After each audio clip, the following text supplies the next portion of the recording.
I02208 dari kelas 1A Prodi D3 Farmasi Universitas Bengkulu.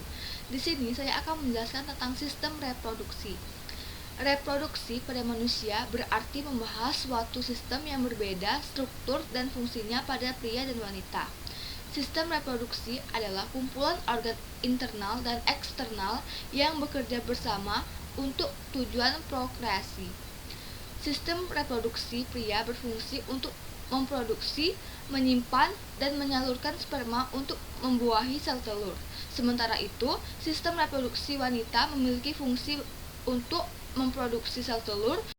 Reproduksi pria, organ eksternal, penis, berfungsi sebagai jalan keluarnya urin dan sperma.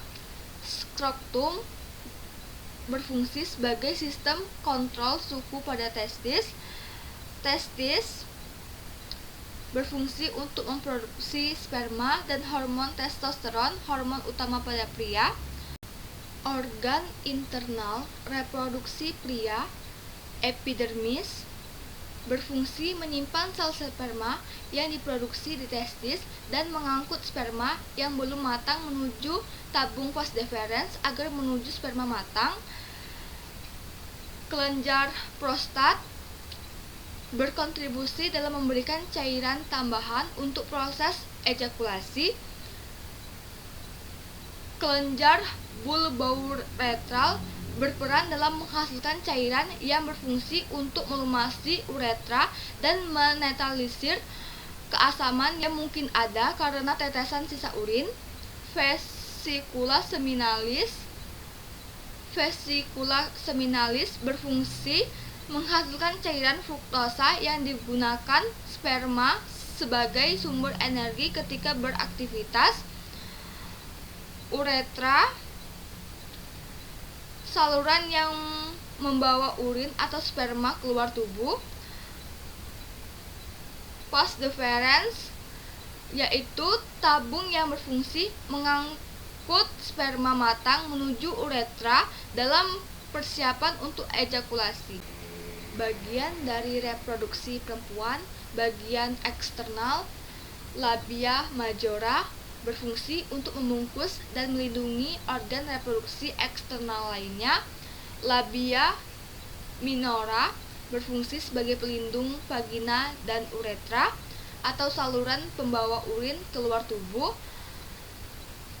Kelenjar Bartholin berfungsi untuk mengeluarkan cairan yang membantu melumasi vagina.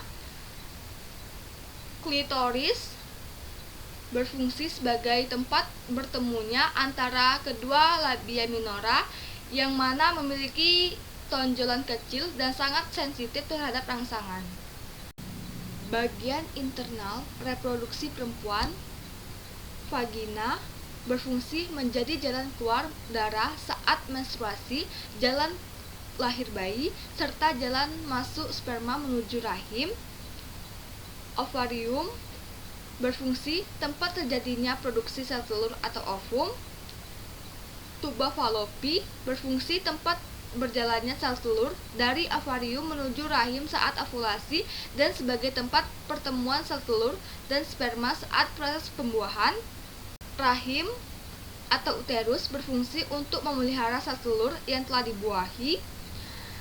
Leher rahim atau sekres berfungsi memproduksi lendir atau mukus.